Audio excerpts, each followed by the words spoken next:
Fala, Alminha! Eu sou a Ana Lopes e hoje a gente vai falar da nova era. Como que vai ser essa terra muito mais consciente? Esse é o último capítulo do livro Um Novo Mundo, Despertar de uma Nova Consciência, do Eckhart Tolle. E tá imperdível, bora lá!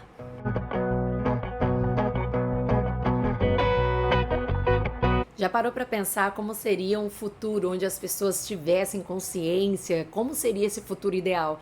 Talvez a gente pensasse em situações assim, ai, não tem mais violência, só existe o bem. Esse estado da nova terra pode começar a acontecer, já está acontecendo com muitas pessoas e pode acontecer justamente com você nesse exato momento. E como que é isso?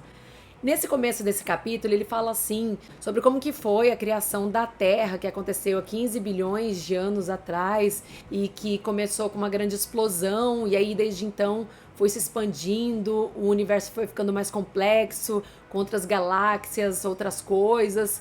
E assim funcionamos nós também. A gente nasce e começa um movimento de expansão. A gente vai se desenvolvendo, vai crescendo. Inclusive, no nosso interior também acontece essa expansão. Tem momentos em que a gente quer alcançar, que a gente quer progredir, que a gente quer fazer. A gente está em expansão. Até que em determinado ponto da vida, a gente começa esse processo de encolhimento, que aí quando surge mais a velhice, a gente começa a ficar mais quieto, mais silencioso, com mais sabedoria, que começa a perceber melhor o mundo. E existe, inclusive, uma teoria dos astrônomos de que esse processo vai acontecer na Terra também. Aconteceu essa expansão e depois vai ter um encolhimento até que volte ao estado inicial e depois esse ciclo possa acontecer várias vezes. E com a gente é a mesma coisa, a gente vai em expansão, depois vai encolhendo, até que a gente morre e então essa forma se dissolve até que um novo processo evolutivo aconteça novamente. Ou seja, a gente está em sincronia com tudo que acontece no universo. A gente é esse universo, a gente passa por todas as etapas. Só que é aí que mora o desafio, porque a gente acaba entendendo no mundo ocidental principalmente que esse movimento de recolhimento, ele não é uma oportunidade, parece que é uma coisa muito ruim. Só que quanto mais ignorantes somos em termos espirituais, mais a gente sofre. A prova disso é que quando vai acontecer a morte de uma pessoa, o que que acontece? Em muitos lugares os corpos são escondidos. A gente mesmo tem o hábito de deixar a pessoa muito distante do que seria uma morte, ela mais apresentável, mais bonita, né? A gente se preocupa já com o odor. A gente não lida propriamente com a morte, tanto que a gente sofre demais, a gente não entende essa transição, essa passagem.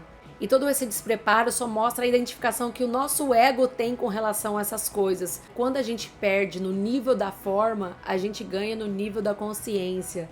Na nova terra vai existir essas pessoas idosas que elas vão ser reverenciadas, porque elas estão quase lá naquele ponto de despertar pleno da consciência. O ego acaba agindo muito cedo na nossa vida. Quem nunca viu uma criança quando se sente mais forte ou mais rápida falar: "Ah, duvido que você seja capaz de fazer isso".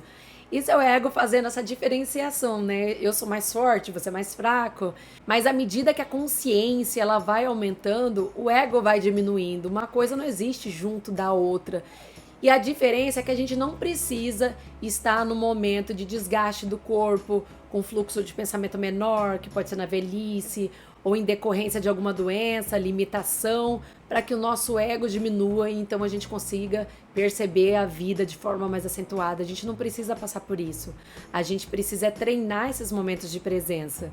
A prova de que o ego tá ali é justamente esses momentos de estresse, ansiedade, todo o negativismo que a gente acaba nutrindo. A única coisa que não causa oposição é justamente quando a gente está fazendo um bem coletivo, algo que é bom para todo mundo.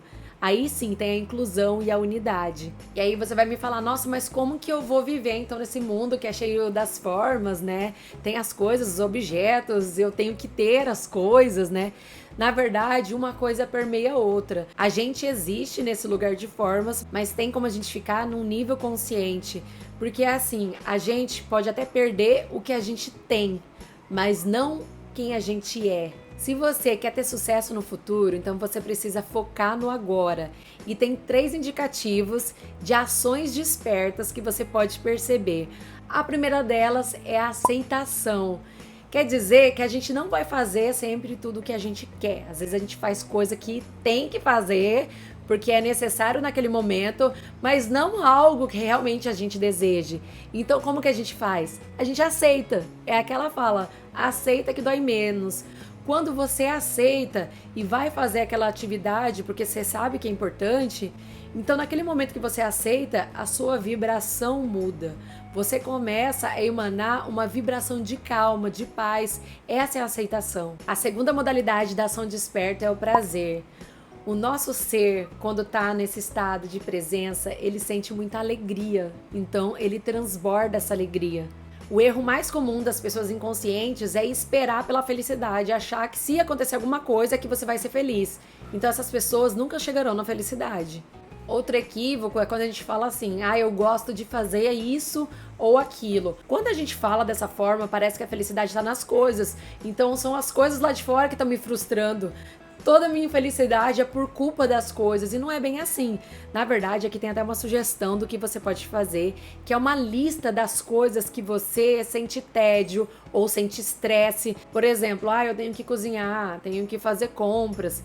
Por quê? Porque os itens que estão nessa lista são os itens que você vai prestar mais atenção. Porque o que você está fazendo ali não é que é uma coisa estressante ou que seja entediante de verdade. Não é a coisa em si, mas é sua falta de presença. Se você prestar muita atenção nesse ato do que você está fazendo, você vai começar a sentir certo prazer. A sua vibração vai mudar.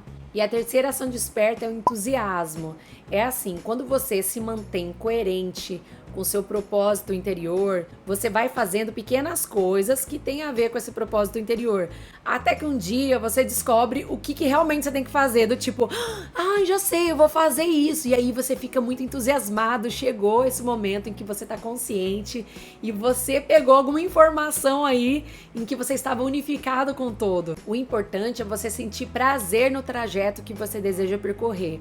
Você pode ter os objetivos, sim, isso vai trazer mais entusiasmo, mas a atenção principal deve estar na atividade em si, não aonde você vai chegar, porque senão aí o ego entra em ação e aí você vai achar que você vai precisar se tornar uma pessoa de sucesso, quando na verdade você já é o sucesso, porque você já está fazendo o que você deseja, o que você precisa para chegar lá onde é consequência. Essas pessoas vão estar ajudando nesse processo de despertar da consciência, envolvendo mais pessoas ainda. Jesus já dizia, bem-aventurados os mansos e os pacíficos, que são essas pessoas que já têm essa integração maior com as pessoas, entendem o valor das outras pessoas. E isso é criar o céu na terra.